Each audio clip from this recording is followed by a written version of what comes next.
Everyone has those stories from their childhood that are equal parts things that happened and things that didn't happen. And the way that, to a child, sometimes those things get all mixed up. This is one of mine. It is a story about grief and the way children process death. But it is also a story of magic and an imaginary friend who lives on a mountain. And most importantly, it is a story about the stories our families tell about themselves.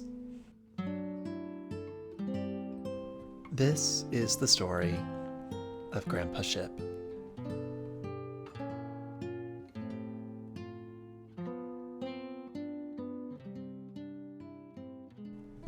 "Want to see some naked ladies?" my uncle asked, leaning down and smirking conspiratorially. I could see tobacco leaves stuck to the bottoms of his lower teeth. We were sitting in my granny's living room. There was me, my older cousin Dolly, and my Uncle Mort, who wasn't actually my uncle, but a great uncle once removed, or something. I was never very clear on that part, but to us he was always Uncle Mort. I pulled at the black suit my mother had insisted I wear to the church today. It didn't keep me warm when we were in the drafty old church, but somehow it made me sweat like I'd been mowing the yard in the middle of summer. Back home, fall is still pretty warm, but where Granny lived, it was much colder. I didn't think that was very fair. Every time I pulled at the jacket to take it off, my mother would come around the corner and aim a spatula or rolling pin or something and hiss that I needed to look right. My younger brother had had the good sense to wander off hours earlier. I was wrapped up in an Afghan I'd only ever seen used as decoration, but since the adults weren't around, and I wasn't used to what my great-aunt referred to as real full, I'd stolen the blanket from my great-grandfather's unused recliner and wrapped up in it. Most of the adults were off in another part of the house doing a kind of dance, whose steps involved one person crying, one person screaming, one person cleaning, and one person trying desperately to shove food in any open mouth they could find. These roles seemed to change partners every half hour or so. Right now, my father was on food duty, and my mother was on crying duty. I'm pretty sure Aunt Martha was on screaming duty, but it could easily have been one of the other relatives. They were all outside arguing over the garden, blaming one another for letting it go to shit, an argument I don't think I was supposed to hear. My Uncle Mort, however, was on a very special duty that didn't seem to get passed to the other adults. Entertaining the kids. "Well?"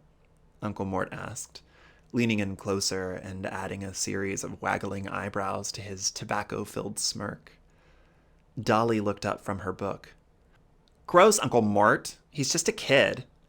"Am not," I said defensively, coming out of my Afghan cocoon just enough to show off my very offended expression.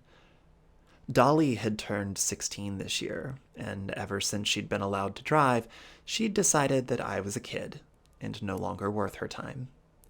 11, almost 12, is not a kid. My brother was a kid. 8 years old is a kid, but 11, almost 12, is practically a teenager. We were practically the same age. Uncle Mort gave her a look that seemed to say, "You are no longer any fun since you started driving." Or so I interpreted it. Dolly's furrowed brow broke into an expression of disgust, and with an airy gagging sound she slunk off to another part of the house, though not before providing a parting jab. "Granny wouldn't like those kind of jokes." The mention of Granny seemed to summon something up in the room that hadn't been there previously. A heaviness that existed in other parts of the house mostly the parts where the adults who were taking turns being shouty and hungry. Uncle Mort, not usually deterred by much, seemed to stall for a moment before turning back to me and leaning much closer than he had before. "So, sport, you want to see some naked ladies?" he asked again. Moments later, I'd folded the Afghan as neatly as I could and put it back on Great-Granddad's empty rocking chair, hoping its temporary absence wouldn't somehow be noticed by one of the other adults, or, at the very least, linked back to me. Of course, even if it weren't, I didn't put it past Dolly to snitch on me these days. I followed Uncle Mort through the living room and dining room, which were technically one room, though they weren't when it came time to eat dinner, no matter how many times Dad took his on the couch. Mom said dinner was in the dining room, which was the side of the living room with the table. Grandma would simply give him a tray and tell him not to spill on the good furniture, and Mom would tell her to stop enabling bad behavior, and then someone would ask whose turn it was to say grace, and somehow it was always mine. We walked down the hall, past the den, which was another special living room in the back of Granny's house, where we were allowed to eat on the couch and watch all the television shows we couldn't watch at our house because we only had an antenna, but she had cable. Uncle Mort was chatting the whole time, an endless series of disconnected stories about when he was younger and how he'd once lost a bet with a mermaid, and when my dad was younger and how he'd bought him his first beer, and when my great-great-great-grandmother was younger and how she'd been a queen. "Nobody listens to Uncle Mort," I'd heard my mother say after he'd told me a story on our last trip to Granny's house that had resulted in me asking her why Uncle Mort thought I needed to meet a nice woman with big knockers. "Where are y'all heading off to?" My grandmother's voice stopped us as we were just about to make for the back door. I hadn't heard the adults come back inside. "We're going to see some naked ladies," I shrieked proudly, at a volume that is only reached by small children saying inappropriate things at inappropriate times in inappropriate settings. Grandma stopped drying the dish in her hand and narrowed her eyes at Uncle Mort. I could hear Aunt Martha and my mother through the open passageway, though since their voices were similar, I was having a hard time figuring out which one was taking turns at crying and which was cooking. Grandma seemed to have taken over cleaning, which meant that someone else somewhere was very likely angry at someone, and I felt glad I was not in whatever part of the house where that was happening. "I told him not to be gross. He's a little kid, and that kind of language is for us adults." Dolly's head had popped around the kitchen entrance and hovered next to Grandma's. "Dolores Jane, you're about as much an adult as a grasshopper is an eagle. Now go set the table for supper." Dolly rolled her eyes and disappeared back through the kitchen. When she was gone, Grandma turned back to the two of us. "Well, I guess it's okay, but please don't go getting too dirty. Mama's pastor's coming by to join us for supper, and there's nothing here for him to change into that'll fit. Unless we take something off of one of Martha's old dolls, and nobody wants that." "Oh, we won't be long," Uncle Mort said, clapping me around the shoulders with a force that implied he'd forgotten I was a few feet shorter than him. He was a tall, thin old man, but his hands were so strong. I rubbed at the spot. "Almost forgot," Grandma said, waving the dishcloth at me. "Where's your brother? I haven't seen him all day." "He said he was going to play with a friend up the hill," I replied. The hill is what the adults called the giant mountain that extended up from the back edge of Granny's property and went off into forever. Everywhere you looked around here was mountains, but all the adults just called them hills. Grandma rolled her eyes. "A friend? That's sweet you made a friend up here where y'all are staying. Must be one of the neighbors' kids, though I don't remember anyone having kids his age. Mort, can you fetch him too? Lord tellin' how dirty that boy's gonna be." "Yes, ma'am, Bertie," he replied. I considered myself very mature for my age, but even I thought it was weird that nobody else addressed Grandma as Grandma. It was a title, like Your Royal Highness or Pope or something. That's who she was, and always had been. It felt a tiny bit disrespectful that nobody else saw it that way. Naked ladies, Grandma said with a tone that mocked Uncle Mort's hoarse tenor. That really is the worst name for those. Uncle Mort ducked down as we entered a rickety little room where Granny had kept the cat food and an extra freezer and shelves of various mismatched holiday decorations. It didn't match the rest of the house, and during really windy days, I swore it moved. But Mom had told me I was silly for thinking that. In any case, it was the only way to get to the backyard without going out the front door and walking around, or going down through the basement and up the back steps. Granny's house was a puzzle of a place. "You'd better take all that mess off," Uncle Mort said as his hand touched the doorknob. "Don't want your mother screaming her head off that we dirtied your shiny new suit." "Are the naked ladies somewhere dirty?" I asked, remembering another joke my father had made a few months back with his friends when he didn't think I could hear him about women in a mud pit. "Are they in a mud pit?" Uncle Mort had at first stifled his laugh, but when I asked my second question, he guffawed in a weird, airy laugh that sounded more like a donkey braying than laughter. "Boy, they're either not letting you watch enough television or too much. Now go on over there in that corner and put on them waders. They'll be a little big, but they'll keep your fancy clothes clean." Piled on top of the deep freeze was a bunch of mismatched little boots and jackets and other things people grabbed quickly when coming and going from Granny's back door. Amid the pile were what looked like overalls that had rubber boots attached to the bottom. I carefully slid off my shiny black slip-on shoes my mother had bought, along with the suit, and laid them on the emptiest space I could find, and tried not to let it touch anything dirty, lest the dirty somehow transferred to the suit. Out we went through the back door, and down the steps that wiggled and creaked when you walked up or down them, but that every adult I'd ever asked had always insisted were perfectly safe, though they did so while firmly gripping the flimsy handrail and rushing towards the intended direction. Somehow, the mismatch between their rushing and their words never made me feel safe. Granny's backyard was both very small and very big. It was small in that she had a little garden to the left where she'd always grown a few vegetables, and on the right she'd had a clothesline where she hung clothes while whistling. It was very big in that there was no back fence except for a little row of flowers.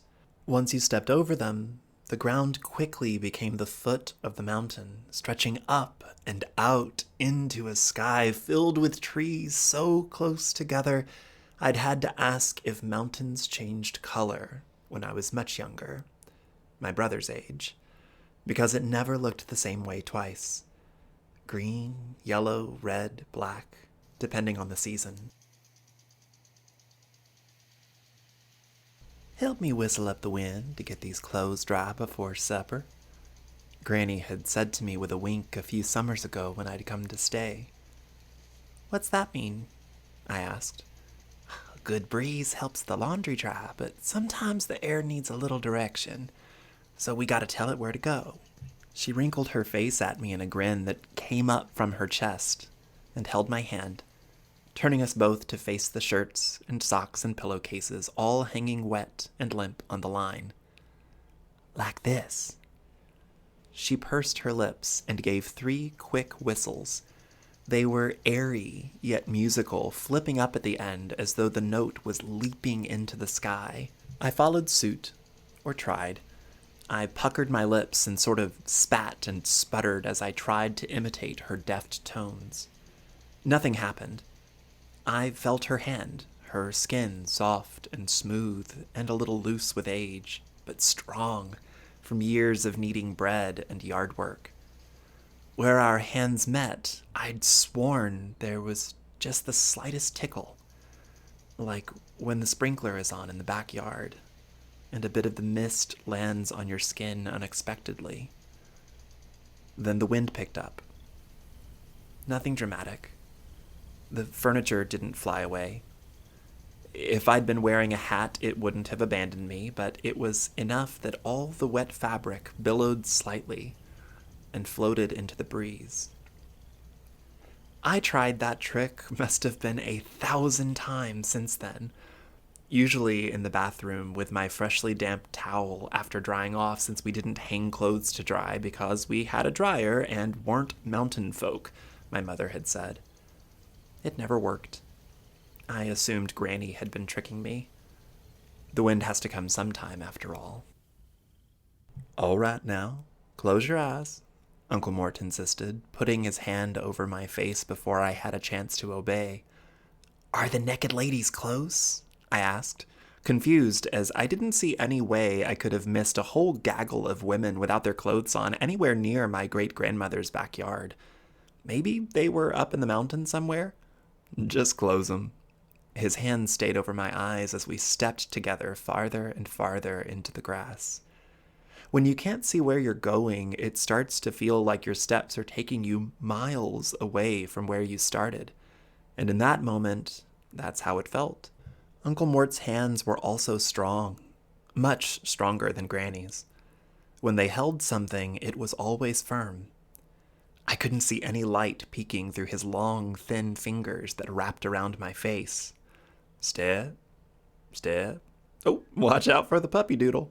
I instantly cringed and pulled my foot back, almost falling over, but Uncle Mort held me as I found my footing and remembered that Granny hadn't had a dog.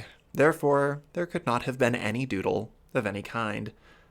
Can we be done now? I asked, much more tired of Uncle Mort's games than I used to be when I was younger. All right, he replied, coming to a stop. He made a big show of rolling his shoulders and jostling my body a bit. It made me giggle, which felt undignified, so I forced myself to stop. Here they are. Blinking, I opened my eyes as his hands left my face. I looked around, and as the world came into focus, I realized I was the butt of yet another of his jokes. The only thing in front of us was the foot of the mountain, just beyond the end of the backyard. Uncle Mort, I groaned, there's nothing here. He laughed a bit and reached his arm around my shoulder to point down. I followed his direction. He was pointing at the row of pale pink flowers that lined the back property of Granny's home. That's them, Uncle Mort said. Those are just flowers, Uncle Mort, I chastised, and turned to head straight back into the house and change out of the smelly waders and back into my nice clean suit. They're called naked ladies, he replied, his gaze remaining on them. He reached out a hand and gracefully touched my shoulder, gently coaxing me to turn back around and regard the little pink stars. Your Granny made these. They've been in your family a long, long time. One day, when you get your own house, you'll take some of these and plant them where you live so they can watch over you and your family. They were her favorite thing. Except you, of course. He said the last part as he tousled my hair. I stood for a moment and looked at the flowers. I was used to blooms that sat on top of stems, but these sort of drooped at the neck like they were bowing their little star-shaped heads, or maybe the flower was too heavy for the stem. Either way, the longer I looked at them, the more they seemed a little sad, and that made me sad. I thought of Granny. How the last time we'd come to visit her, I hadn't been allowed in to see her because she was very sick. But I was promised I'd see her soon when she got to go home. And how, a few weeks later, when my mom got that phone call, and how everyone had been very sad. And how, when I'd seen her yesterday morning at the church, she hadn't at all looked like herself. Because she never looked at you without squinting, and the squinting made little jewels appear in her eyes, and her face couldn't do any of those things. And so she didn't look like herself. I realized I was crying. And I set about immediately drying my eyes with my sleeves because a boy of 11, nearly 12, was too grown up to cry over some flowers. I expected Uncle Mort to say something, but when I looked up at him, his eyes were gazing up into the mountain. The hill. He said quietly. Then, looking down at me, said, Come on now. Let's go get that brother of yours before he stirs up trouble. We stepped over the row of flowers, and it was as though mist tickled all over my body, like I was just far enough away from the sprinkler on a summer day.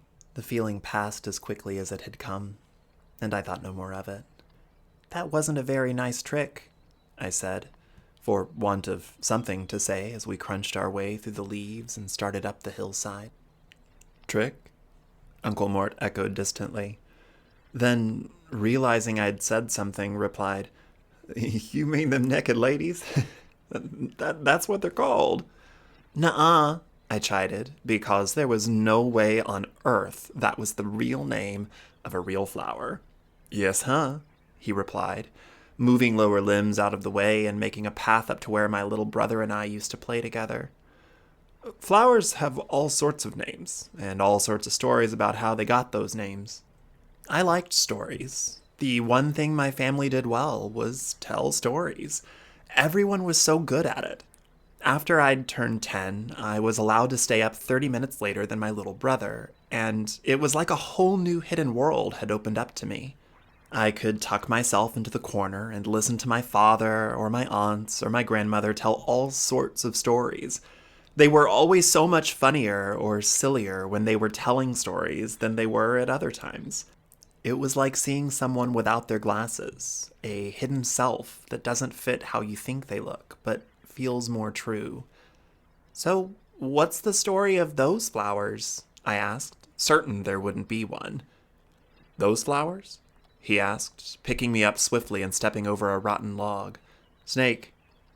I turned to see there had been a thin, banded snake where I was about to step. Uncle Mort was so strong. We kept moving. Those flowers. Here, keep hold of my hand. Those flowers have lots of different names, he continued, his voice less boisterous than normal. A belladonna lily. Belladonna means pretty lady. Or amaryllis, or naked lady. Those are all very silly names, I said. All names are pretty silly, Uncle Mort said.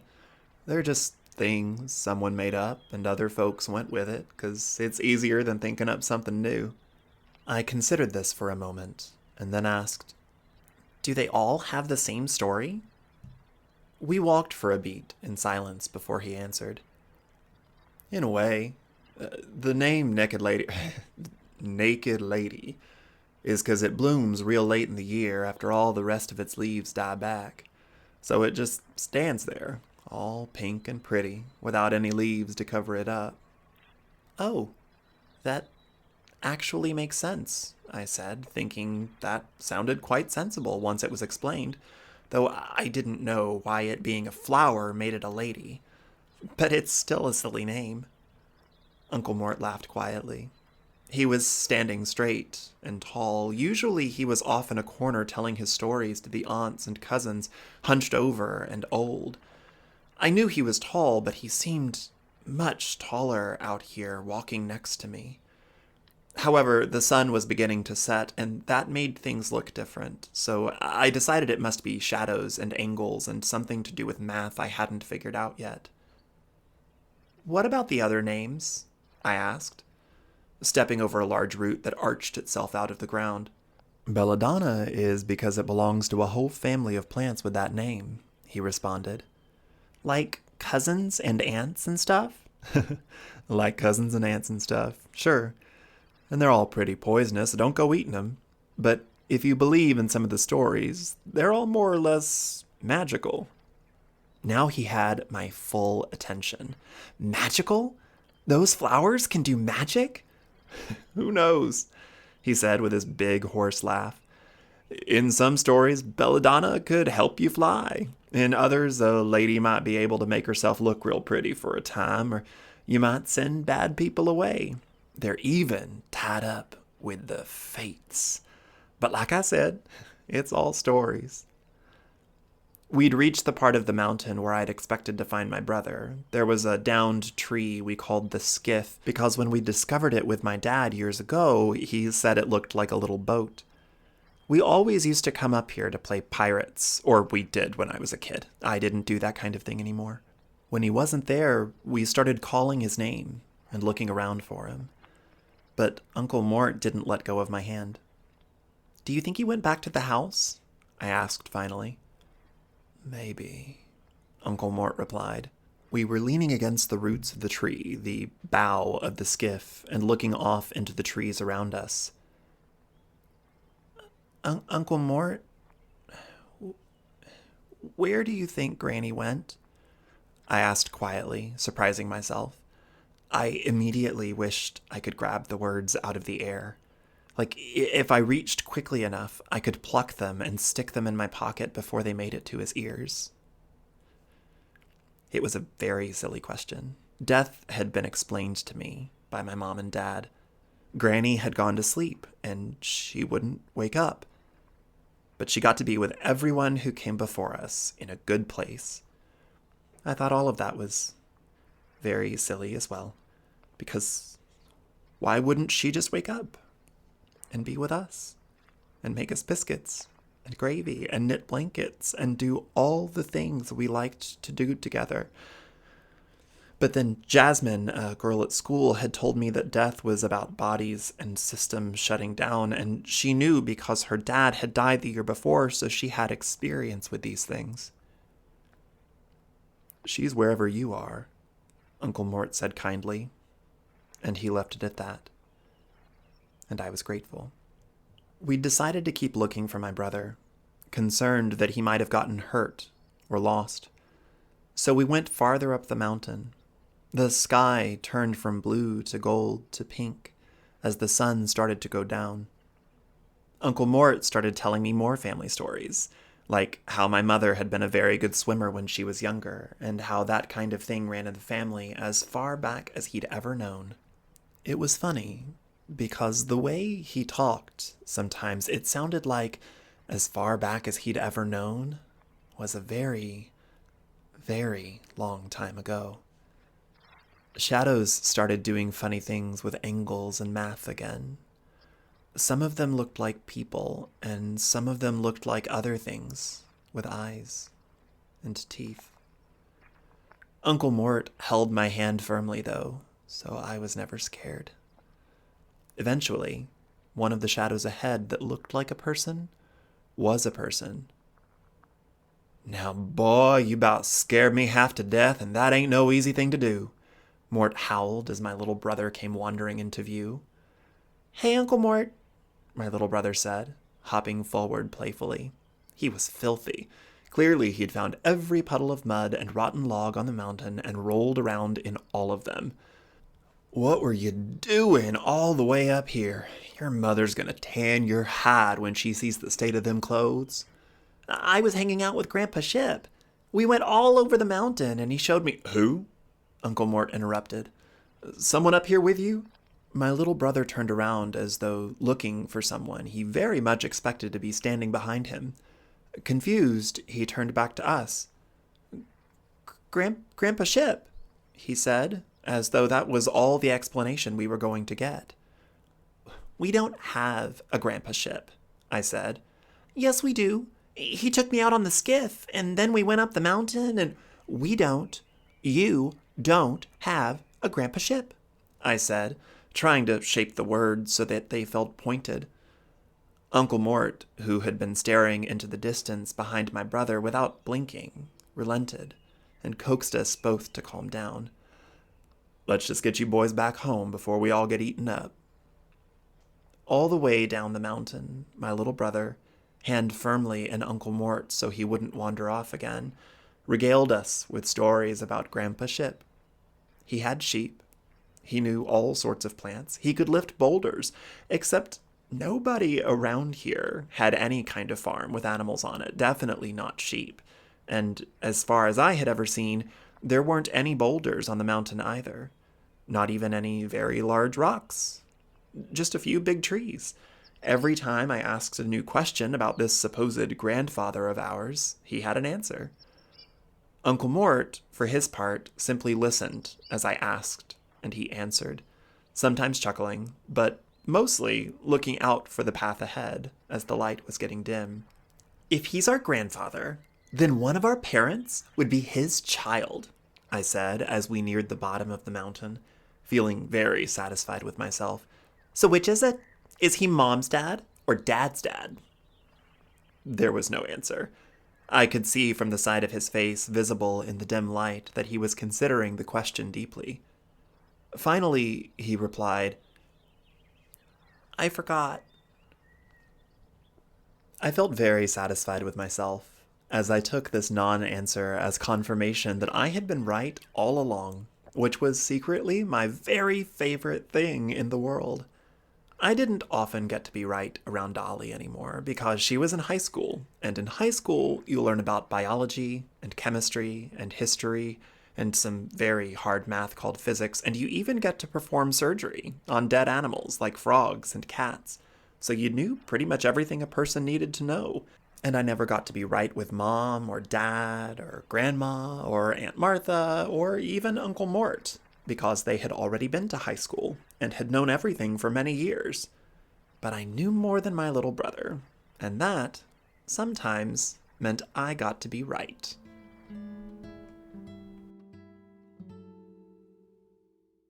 He has to mean Daddy, right? Grandma asked.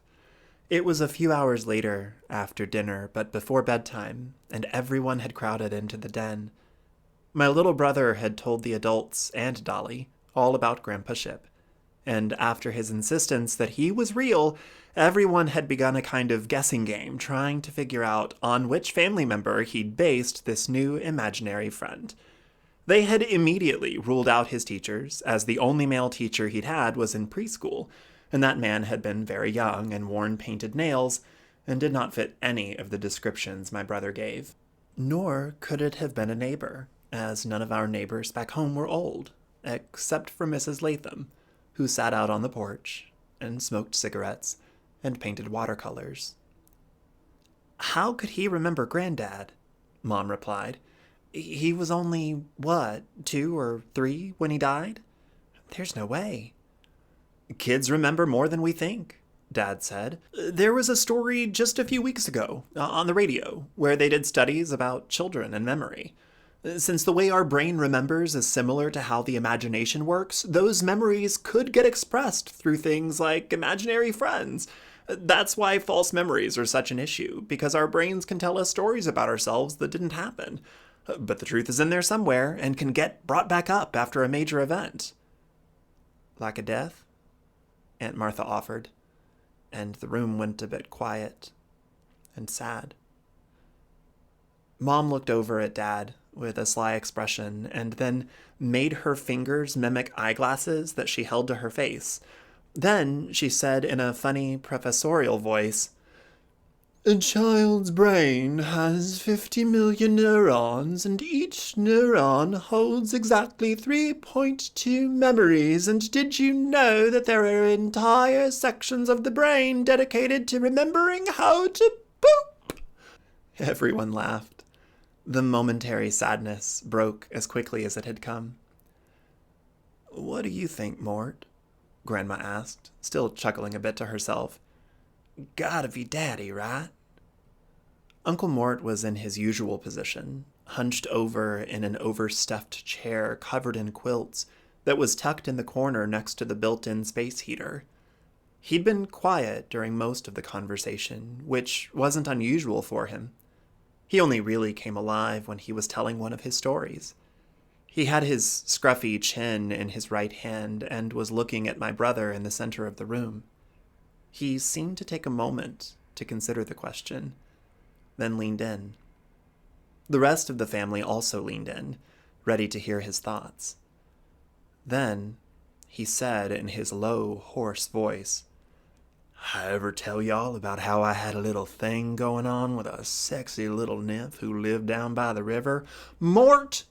Grandma shrieked, as Aunt Martha shoved him playfully in the shoulder. Uncle Mort winced at the spot and made a big show of looking pained. My war wound! My war wound! He shouted as though he were in a cartoon. You weren't in any war, Dolly hissed, rolling her eyes. Slowly, the family disbanded. We were all staying in Granny's house to help clean it and get it ready to sell, except for Aunt Martha, who lived around the block. Uncle Mort slept in Granny's old room, since it was the only empty one, and he said he didn't mind. Everyone else had rooms upstairs, but I slept in the den on the pull-out couch because I was old enough to have my own bed. After my nightly bath and getting tucked in by my parents, Uncle Mort looked in on his way to Granny's room. "Hey, sport," he said. "Need anything? I'm just down the hall." "I think I'll be okay," I replied.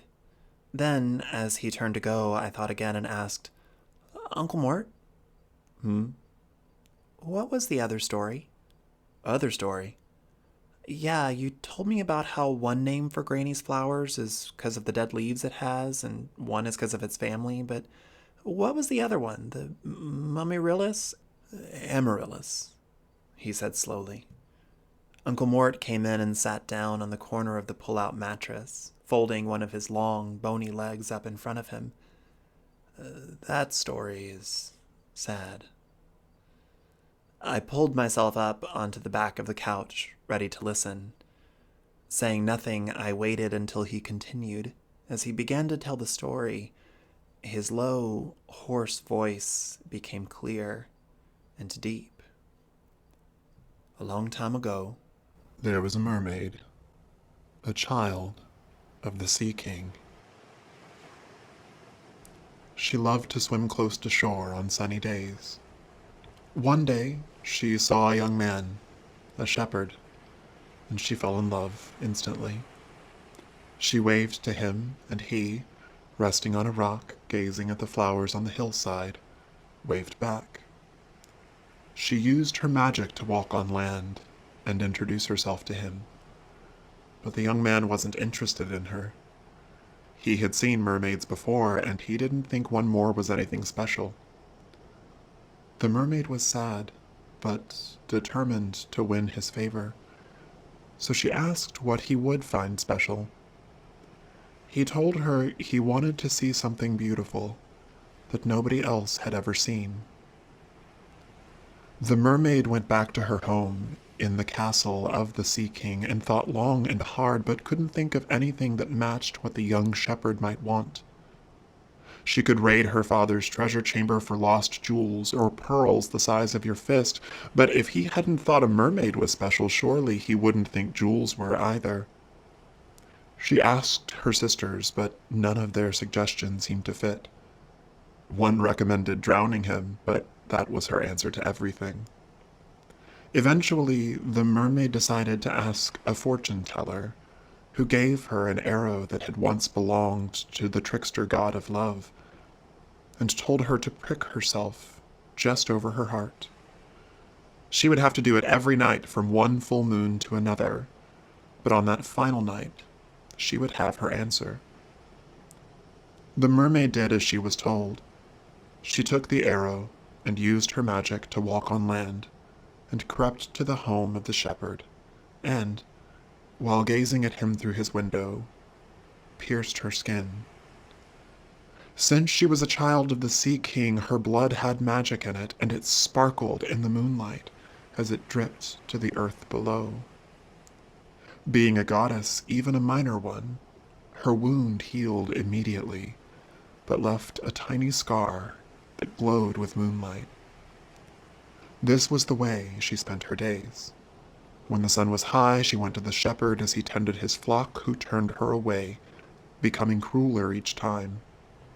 He would call her ugly and drab, but she trusted in the magic and wanted desperately to be loved by him. On the final night, when she held the arrow to her scarred chest, she looked at him through the window and drove the arrow so deep it pierced her heart. Her magical blood came out in a small river, pooling at the same spot as all the nights before. But this time, out of the ground sprouted a flower. It was long and pale and pink as her immortal skin, and lacked any leaves that would hide its beauty. The mermaid was overjoyed because she finally had something beautiful that nobody else had ever seen. The next day, she met the shepherd on the hillside, and offered him the flower.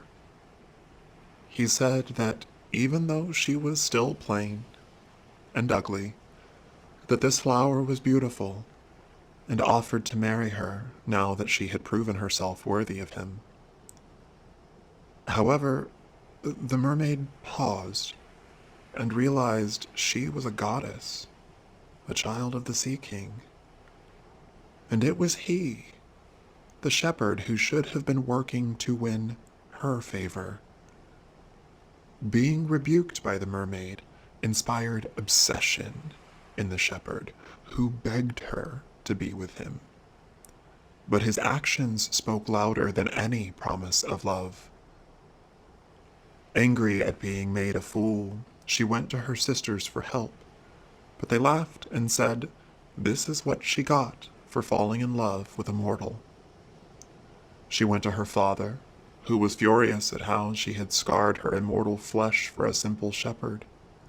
Finally, she went to her uncle, the king of the underworld, who told her that he could help her, but it would cost a bit of her immortality. He decreed that the shepherd would never be allowed entry into the underworld unless he came bearing the mermaid's flower. While her sisters remained forever young, eventually she began to show signs of age, and so the mermaid left her father's castle and used her magic to walk on land, where she made a new family and could tend her garden and keep watch over her flowers. I sat staring wide-eyed, with my mouth hanging loosely apart, lost in the story.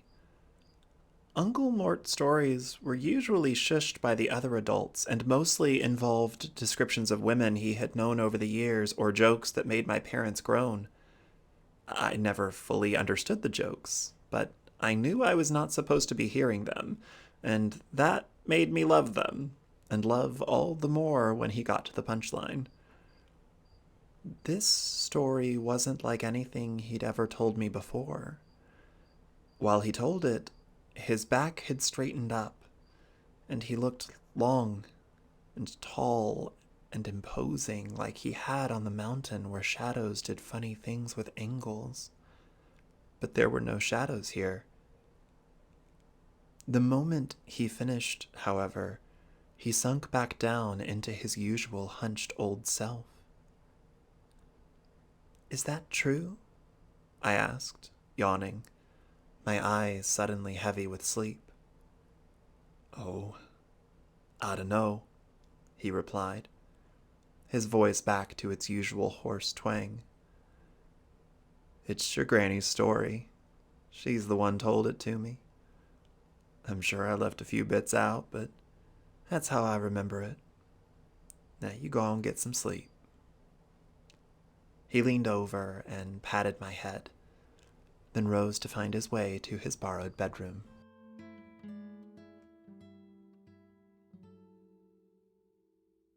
The following morning at breakfast, the adults had all decided to do away with their game of one of us be sad while one of us be angry, and instead announced we would all begin cleaning out the house, starting with the basement. We would be going back to our home in a few days, and there was a lot of work to do in a very short amount of time. Since my little brother was very young, he was allowed to go outside and play so he wouldn't be in the way.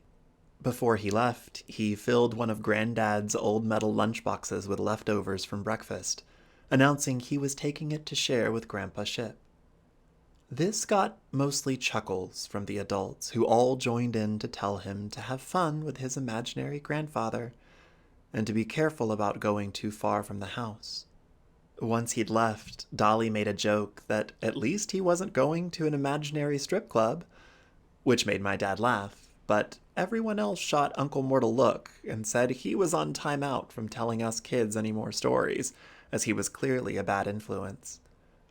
Dolly saved him by saying she'd seen something about it in a movie, and then Aunt Martha took her out of the room to ask what kind of kids she'd been hanging around at school. We sorted through old pictures and games that were missing some of their pieces, and Granddad's giant train set that took up a whole corner of the basement. Dolly and I were assigned to go through a closet that didn't have any proper walls except for dirt. The tiny room had shelves lined with jars, some of them filled with preserved vegetables and soups, while many others were empty or broken. They were too heavy for trash bags, so we had to carry them in our arms up the back steps and around the house to the trash can. Dad saved a few jars of pickles and all of the jars of apple butter, insisting that they'd never have a chance to go bad. After a while, Aunt Martha, whose head had been buried in a box of papers, looked up and asked, "Mama, you know where Granny's birth certificate might be? I found that box of documents we were looking for, but I don't see it. There's the deed to the house and all the birth certificates for us kids and a bunch of other things we might need, but not hers." Grandma walked over to her and poked her head into the piles Aunt Martha had made. "Lord knows," Grandma said. "Mama might not even have one. Back when she was a girl, the family was so poor they might have just skipped getting one. I don't think she was even born in a hospital." "When was Granny born?" Dad asked, his hands filled with pieces of the train set he was disassembling. "Well, now let me think," Grandma said. "Gosh, had to have been 1912, 1915, somewhere around then. I know she grew up a bit before the Great Depression, which is why she had us save absolutely everything." "What's funny," Aunt Martha said, gazing at an old photo in her hand with a kind of glassy expression, "I swear one time she told me as a girl that she and her family came over here during the potato famine." "This family and our stories," Grandma laughed. "There's just no way that could be true. Maybe her grandma told her about when they came over, and she twisted the story a bit when she told you. But all that happened, what, 18-something? Early to mid-1800s, Dad finished for her. Who knows? Maybe she was 200 years old. We can go tell the kids' pediatrician that they've got good genes." Everyone laughed at this and went back to work. Later, when we went upstairs, we found Uncle Mort quietly hunched over in his chair in the den, looking out at the backyard and up into the mountain. That night, my brother told us that Grandpa Ship had taken him to his home by the ocean and said he was lonely because Granny's family never came to visit. The next day, we had to clean out all the closets. Dolly couldn't stay the whole day because she had swim practice, and even though Aunt Martha didn't want her to go, she did anyways. It was a little colder outside, so Mom dressed my little brother up in one of the thicker fleeces she found in one of the upstairs closets. She rolled the sleeves up so much they looked like giant donuts at the end of his arms, and the bottom of the fleece went past his knees. I helped Uncle Mort clean out Granny's closet, since nobody wanted to help him. I only cried twice, and left the room each time so nobody would make fun of me, since I was 11, almost 12, and too old to cry. Dad was angry that night when my little brother came home shivering, because he said he'd given his fleece to Grandpa Ship, because he was very cold out on the mountain. He said Grandpa Ship liked getting gifts, but hadn't gotten one in a long time. "That's it," Dad said. "No more Grandpa Ship.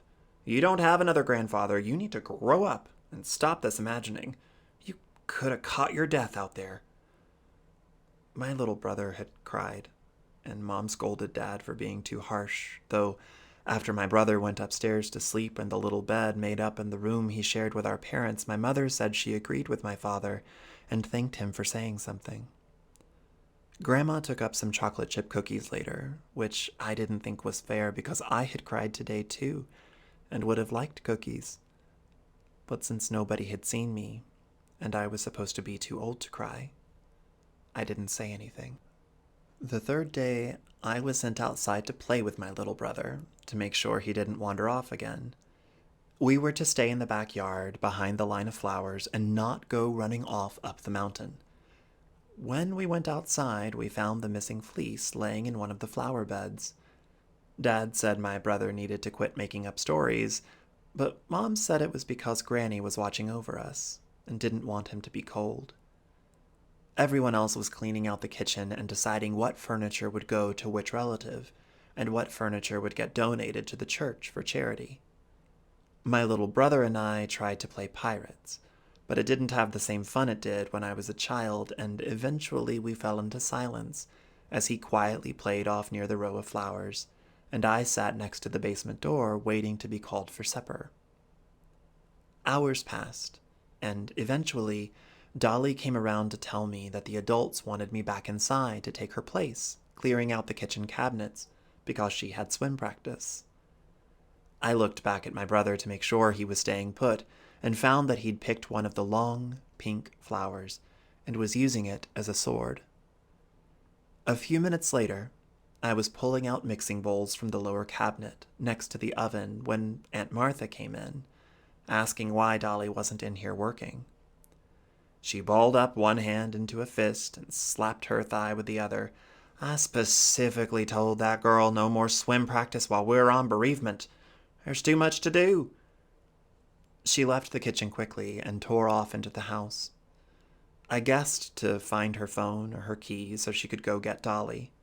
I smiled a bit, thinking of Dolly getting into trouble, but then caught myself and stopped. Seconds later, Dad popped his head in from the hall. "If you're in here, who's out there watching your brother?" he asked, though the way he said it sounded less like a question and more like a pointed statement. I started to respond, but Mom came in and cut me off. "Andrew, he's gone," she said. "He must have gone back up into that danged hill again." Dad turned to me and said, "Go bring him back, and don't think we're done talking about this. You disobeyed us, and now your brother's gone." I started to respond that this was unfair. Dolly had been the one who disobeyed. My little brother disobeyed. I had done what I was told. I was formulating a very intelligent argument when Uncle Mort came into the kitchen, tall and troubled and imposing. He'd already put on boots and a thick black coat. "I'll go with him," Uncle Mort said. "We'll be up and back real quick. Don't worry, they'll still be in one piece for you to chew out later." Uncle Mort waited as I changed into the waders above the deep freeze and put on a thick rain jacket I had found in one of the closets the day before. The moment we were outside, Uncle Mort took my hand and we practically leapt down the rickety stairs through the stretch of backyard and over the row of flowers that marked the property line. His long legs pounded through the fallen leaves and dodged low limbs and root systems that rippled out from the ground as though they'd grown themselves specifically to trip people in the woods. We were climbing the mountain faster than I'd ever done it, but I somehow didn't struggle to keep up. My steps were keeping up with his, and I wasn't even out of breath. "Uncle Mort?" I asked, mostly to break the silence, as too much silence between people made me uncomfortable, especially when they were holding hands and climbing a mountain. He grunted in response, keeping his eyes trained forward and up the mountain. "Do you think he's in trouble?" "No," he said simply, "but I think he might have stirred some up." I didn't know how to respond to that, so I fell quiet as we climbed further and faster up through the mountainside. In what felt like less than a minute, we were in the small clearing with the downed tree that my little brother and I called the skiff.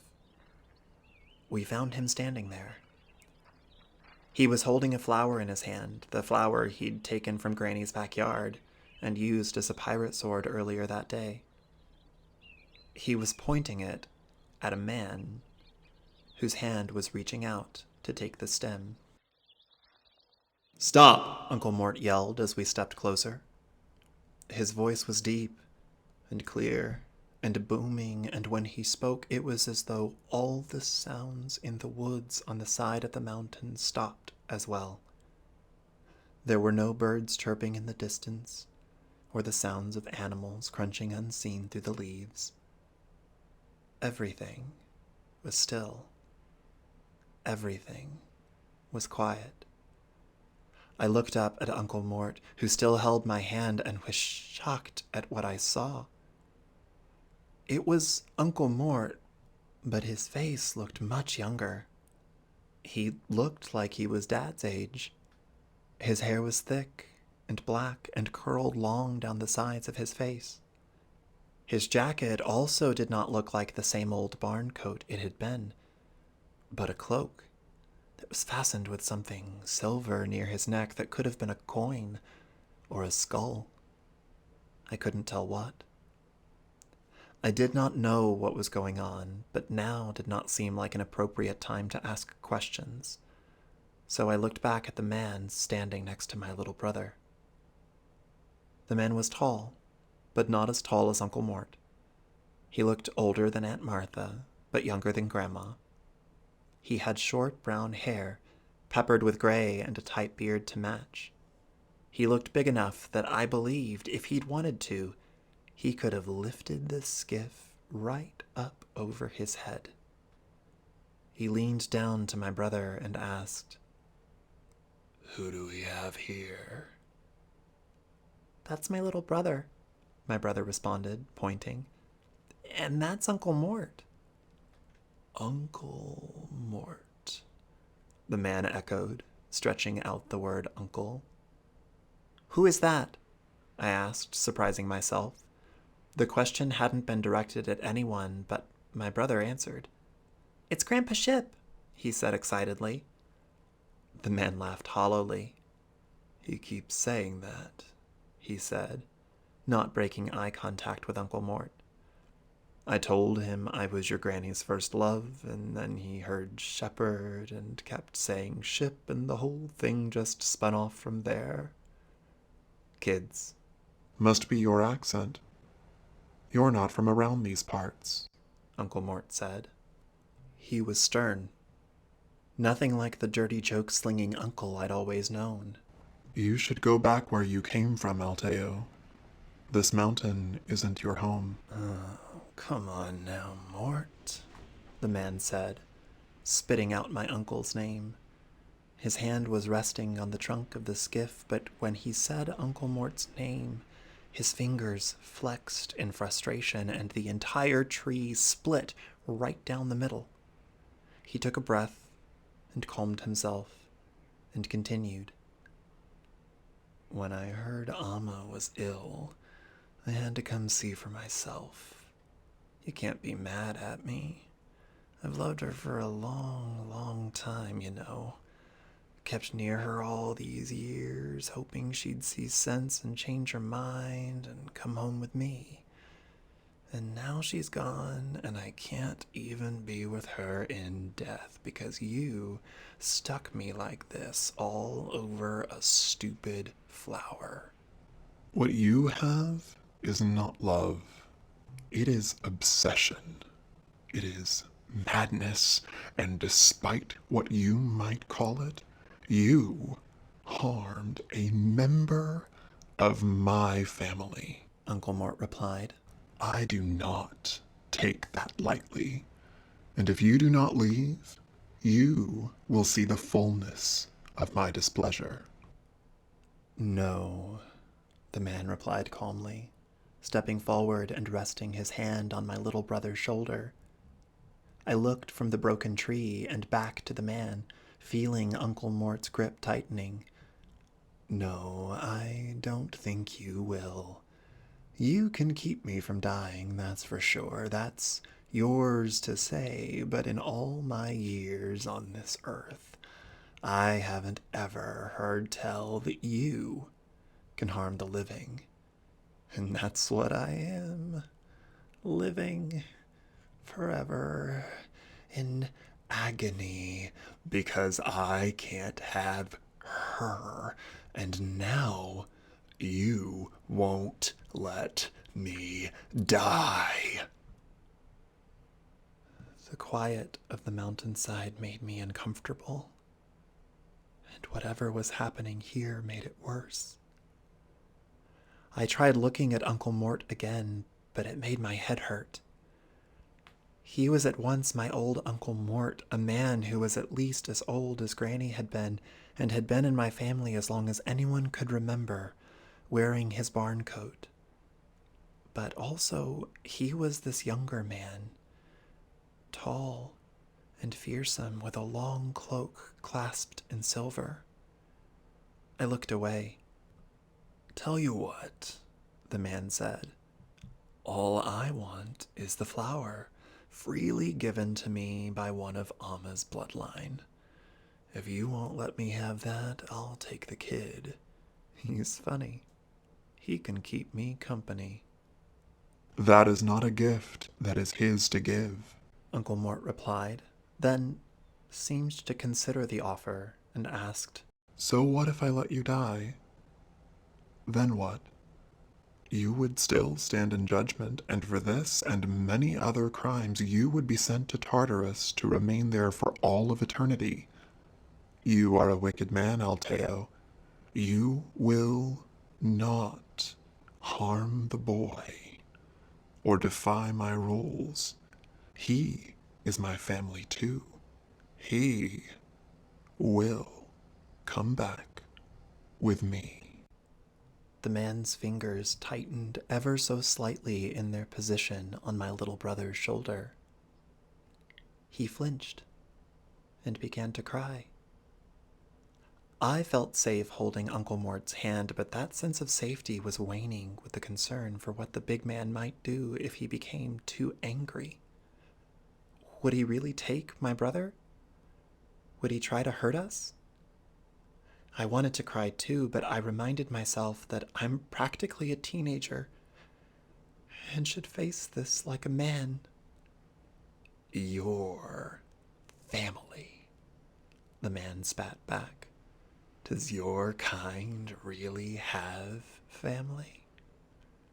He does, said a voice. Everyone turned. Emerging from the woods behind us was Granny. Or it should have been Granny.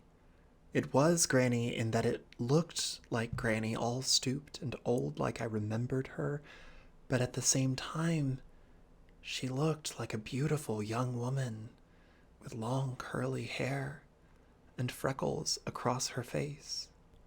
I did not understand what was happening, but I was so overjoyed at seeing her that I wrenched free from Uncle Mort's hand and ran towards her to fling my arms around her waist, which was soft and warm, but also slender and small. She knelt down next to me and put my face in her hands. "Hello, my precious little boy," she said. "I've missed you."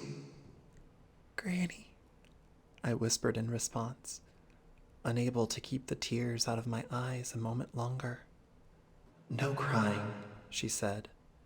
"Can you be brave for me a moment longer?" I nodded, and she stood and took my hand and walked me back to Uncle Mort. "Uncle," she said, and put my hand in his. The man said. "What are you doing here? Aren't you supposed to be dead, finally?" "I am wherever my family is," said Granny. "Now, let go of the boy. Your anger is with me." The man's jaw clenched as his eyes darted from Granny to Uncle Mort and back. "This isn't right," he screamed. "Your family can't keep me like this. I'm getting what I came for, one way or another." He reached down to scoop my little brother up in his arms, but Granny, who looked suddenly young and glowed with a cool green light, a light I had seen in a documentary at school about little algae that live in water and do something called bioluminescence when you touch them, leapt forward. In a blink, she was holding my brother, cradling him like he was a baby, even though at 8 years old he was too big to carry. She walked back towards us, holding him, and looked up into Uncle Mort's face. "That's enough," she said. "It's been long enough. I'm not here anymore. He shouldn't be either." Are you sure? Uncle Mort replied, his voice tender, while his expression remained grave and stony. He does not deserve your mercy. Not after this. "True," said Granny, turning to look back at the man now standing alone next to the skiff. But he's just a man, and men can be wicked, or kind, or nothing special at all. But in the end, they all come to your domain. It was me who should have been punished for being foolish enough to want him so much I would stab my own heart. It's been time enough. We should both be at peace, As you wish. replied Uncle Mort. I looked back at the man who had a moment ago looked young and strong, big enough to throw a dead tree. And instead, he was old, unbelievably old. Years wrapped themselves around him in the form of lines and wrinkles and spots and graying hair and a stooped spine, each second blanketing him more with age. Take the boys. I will meet you at the bottom. We each took one of Granny's hands, her appearance settling back into the short, soft old woman I knew her to be. The three of us turned back in the direction of her house and began walking slowly down the mountain. Uncle Mort, still tall and young, stepped towards the old man that my brother had called Grandpa Ship, his cloak billowing behind him.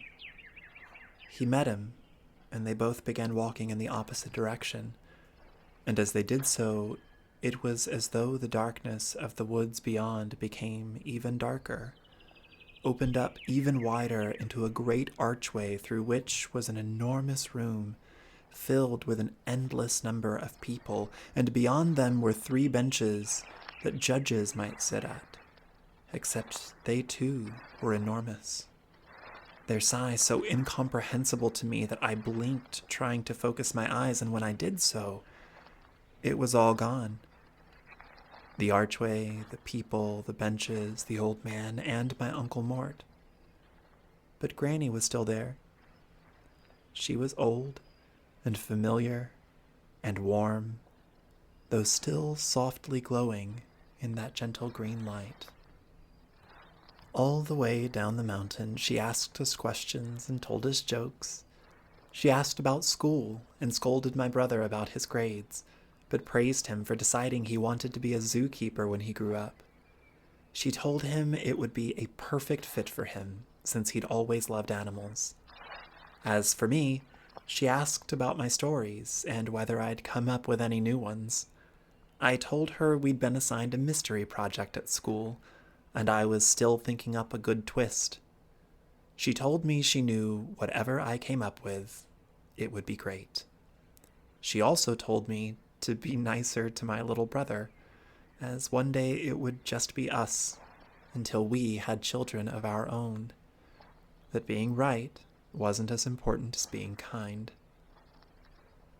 I wanted to ask her so many questions about her and Uncle Mort and the man called Grandpa Ship, but also Alteo and who we were, but none of it seemed important right now because for a few minutes I had Granny back, and I just wanted to stay in this moment forever. After a while, as the sun was beginning to set, we came to the base of the mountain. I looked up to ask Granny if she could come inside and have supper with us, only to realize I was holding Uncle Mort's hand. He was old again and stooped, and wearing his dirty old black barn coat. "Uncle Mort?" I asked as we stepped over the row of naked lady flowers that were also called amaryllis, feeling a slight tingle as though stepping through the edge of the sprinkler mist on a hot summer's day. "Where's Granny?" "Ah, sport," he replied, letting our hands go now that we were in the backyard. He knelt down and looked at me. I searched his face, looking for the other Uncle Mort, but not finding him. "She's gone. She's no longer with us. Do you understand?" "But I thought she was always with us," my little brother asked. Uncle Mort sighed In a way, he said, in a way, the people we love are always with us as long as we remember them. We walked up the rickety stairs and put our jackets and boots on top of the deep freeze in the little room that had been added on at the back of Granny's house, and walked into the kitchen. Grandma looked up from the stove where she was finishing supper. "Took you a while," she said, keeping her hand stirring what smelled like chili. Then, looking at my brother, "Boy, your mother's gonna tan your hide coming in all dirty like that. Better go get changed and leave your dirty clothes in my room so I can wash 'em up so she'll never know." My brother smiled and began to leave the kitchen. "Oh, wait," Grandma said, stopping him. "How was Grandpa's ship today? What'd y'all get into?" "He left," my brother replied. "He left?" echoed Grandma boisterously, cocking her eyebrow. "Ain't like family to leave. He gave a reason?" My brother shrugged his shoulders in response, thinking of what to say. "Uncle Mort sent him home." With that, he left to change into clean clothes before our parents could see his dirty ones and get mad at him for being messy. Grandma's face screwed up in confusion, and she wheeled around to us. "What's that all about? What'd you do?" she asked, angling her head down and peering at us in mock interrogation. Uncle Mort laughed and held his hands up in mock arrest. "Bertie, your guess is as good as mine."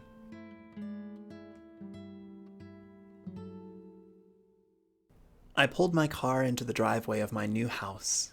After decades traveling for work, I'd finally decided to settle down and buy a place where I didn't have to worry whether the landlord would find out I'd gotten a dog. Not that I'd ever had one of those either. My furniture was nice enough so the empty house wouldn't be empty for long. It was the yard that needed the most work. The grass was patchy and riddled with weeds.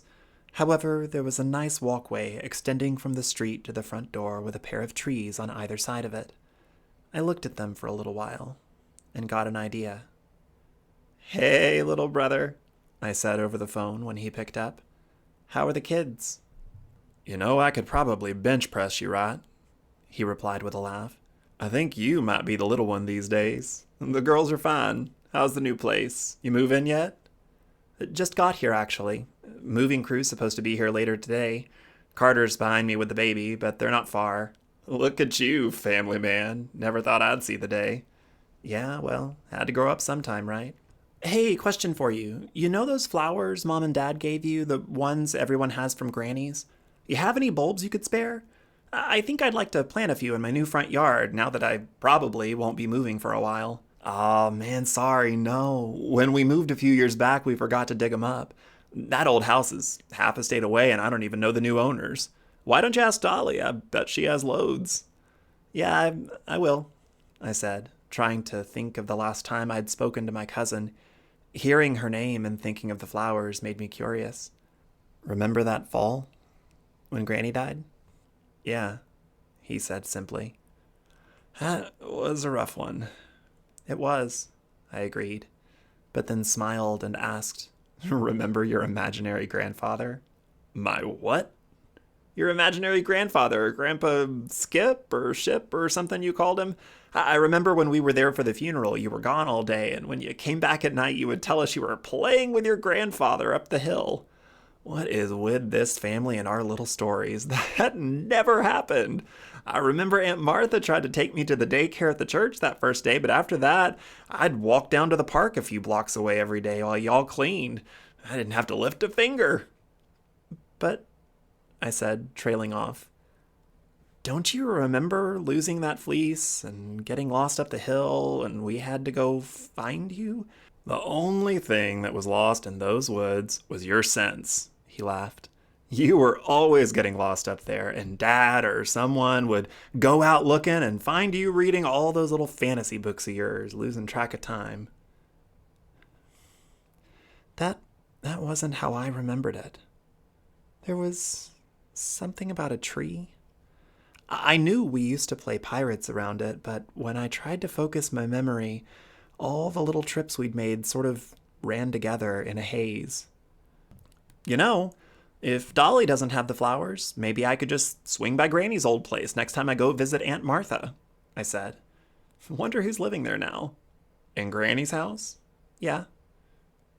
It's Mort, my brother said, his voice a bit confused. You didn't know? I realized I'd been stunned into silence and said, I hadn't even realized he was still alive. I thought he died before Grandma did, and that's been a few years back now. Yeah, no, but he's still there, according to what Dolly told me. They go check on him every now and then. He doesn't leave the house much anymore, and they have a service come around and keep the place clean. But he's there, from what I know.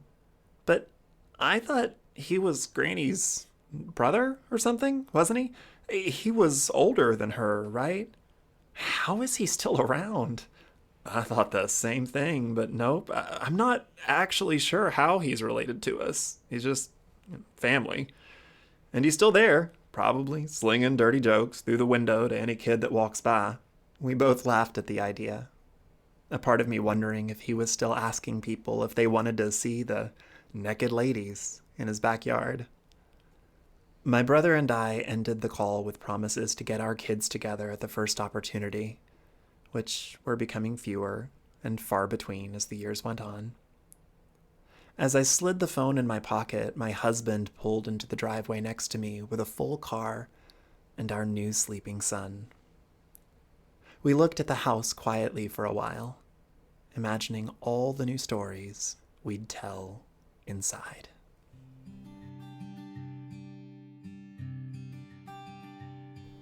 Thank you for listening to Grandpa Ship, a short story by Don Martin.